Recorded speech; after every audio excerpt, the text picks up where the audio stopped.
Всем привет! Тихая смена. Тема сегодняшнего видео. Сегодня расскажу, хорошо это или плохо, выиграли вы в лотерею счастливый билет, или же все же есть недостатки.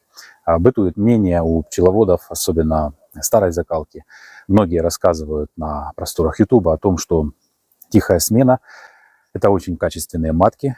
Действительно, качество самих маточников обусловлено тем, что их малое количество, хорошее питание, больше ухода, больше пчелы уделяют им внимание. Плюс самое главное, что эти маточники, они изначально пчелами закладываются, планируются и, соответственно, образовываются и наполняются не в спешке, как, допустим, роевые, но и их меньшее количество, чем свящевых. Сначала покажу, а потом расскажу. Ну и пока открываю, стоит отметить, что тихая смена появляется у пчел по нескольким причинам, точнее нескольким факторам, приводящим к одной причине. Им не нравится матка по каким-то своим признакам. Чем именно она им не нравится? Либо же сеет плохо, либо же старая, мало выделяет феромона. Генетическая особенность некоторых пород пчел.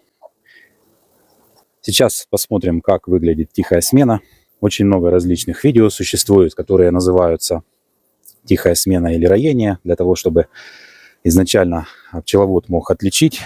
Значит, смотрите, есть рамка с вощиной, которая была поставлена еще до обнаружения тихой смены. Вы видите, я не знаю, она здесь уже неделю точно стоит. Нигде даже не прикоснулись к вощине.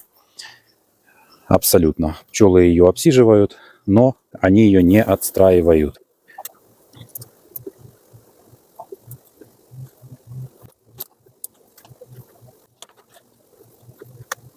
Может возникнуть логический вопрос, я специально показываю, как я добираюсь до этих маточников, почему сразу было бы не дернуть эту рамку с маточниками и не посмотреть на нее. Дело в том, что когда мы будем вытягивать, мы можем эти маточники зацепить, потому что речь идет уже о том периоде, когда есть медосбор, и пчелы вот тут вот наращивают пространство, вот запечатанный мед, и об эти бугорки мы можем зацепить маточник любой, тихой смены, свящевой, которые есть в улье. Чего нам делать нежелательно, если мы хотим эти маточники оставить. Я помню, что вроде бы как на этой рамке есть эти маточники. Показываю вам, можно сказать, крупным планом, как они выглядят. Смотрим вот в эту часть и сюда. Я сейчас пчелок раздую. Аккуратно. Видите, да?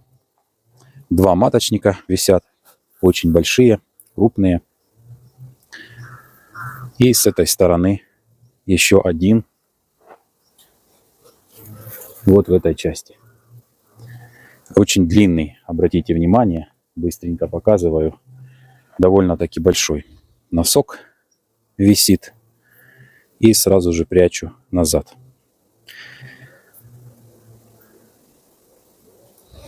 Как правило, маточников тихой смены бывает не более 3. На моей практике я встречал 5 на различных рамках. 3 было на одной и 2 на другой. Иногда бывали у меня тихие смены, когда было по одному маточнику. Многие пчеловоды, учитывая природу появления маточников тихой смены, их обилие кормов и все другие перечисленные плюсы, которые я перечислил, говорят, что получаются очень хорошие матки. Могу подтвердить эти слова и сказать, что была у меня матка тихой смены, сентябрьская. Я очень переживал, облетится ли она, но она облетелась где-то 10 сентября и ушла в зиму плодной маткой. Была матка тихой смены, очень классная, она очень хорошо сеяла, у нее не было никаких абсолютно проблем. В этой семье была шикарная матка. Короче говоря, ничего вообще не могу за нее сказать плохого, только положительные моменты. Ну и, как правило, признаком тихой смены также является наличие старой матки в улье. Она какое-то время продолжает еще ходить, подсевать и так далее. Кроме всего прочего, когда опытные пчеловоды, можно так сказать, это опыт старшего поколения, старый добрый дедовский способ, когда пчеловоды провоцировали пчелиную семью на тихую смену. Каким образом? Они брали, отрезали ей лапку заднюю, выше коленца, аккуратно. Пчелы видят, что матка двигается по рамкам не так, как должна, плюс именно ампутация задней лапки приводит к тому, что матка брюшком сеет яйца очень неуклюже, неправильно. Пчелы замечают нарушения в поведении и закладывают маточники тихой смены. Через 5-6 дней уже можно после этой процедуры проверять эти маточники и убеждаться в том, что действительно тихая смена заложена. Бывают разные случаи, когда тихая смена заложена из-за присутствия старой матки. Матка понимает, что это ее последние дни. Ну, не цепляйтесь к словам, когда я говорю понимают, думают, видят. Понятное дело, что я это литературными такими словами называю. На самом деле пчелы это насекомые, которые руководствуются инстинктами, феромонами, запахами, генами и так далее. Поэтому, не уточняя биологию, не уточняя механизм, я говорю такими общими словами. Значит, когда матка видит маточники тихой смены, она понимает, что наступают ее последние денечки, так как молодая матка выйдет и ее убьет. Поэтому часто бывает такое, что маточники тихой смены, заложенные самими пчелами, я имею в виду спровоцированные пчелами, когда они заставили матку посеять там яйцо, либо же выбрали какое-то яйцо и сами оттянули этот маточник на том месте именно из этого яйца, что является опять же очередным плюсом, что это то яйцо, которое выбрали сами пчелы. Так вот, бывает такое, что маточник тихой смены матка повреждает, разгрызает его на этапе созревания или же на этапе уже, когда матка пытается оттуда выйти и издает определенные звуки, прогрызает сбоку и уничтожает всю работу долгого периода самих пчел.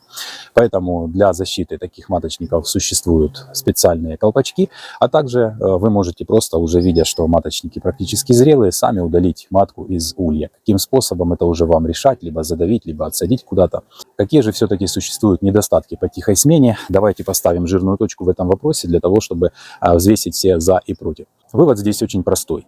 Если это хорошая семья с хорошими показателями, различными полезными хозяйственными признаками, миролюбивая, медоносная, вас все в ней устраивает, ее поведение, какие-то другие особенности, характер зимовки, уровень закрещенности и так далее, то, естественно, можно только радоваться тихой смене, когда у вас сильная семья, заложила такие маточники, допустим, матка старая и действительно уже не тянет 3-й год, там, или вы сами спровоцировали дедовским способом эту тихую смену, порадовались и увидели эти маточники, все хорошо. Какие есть недостатки и какие могут быть подводные камни, подстерегающие начинающих пчеловодов, поверивших старшему поколению, литературе, что это супер классные маточники.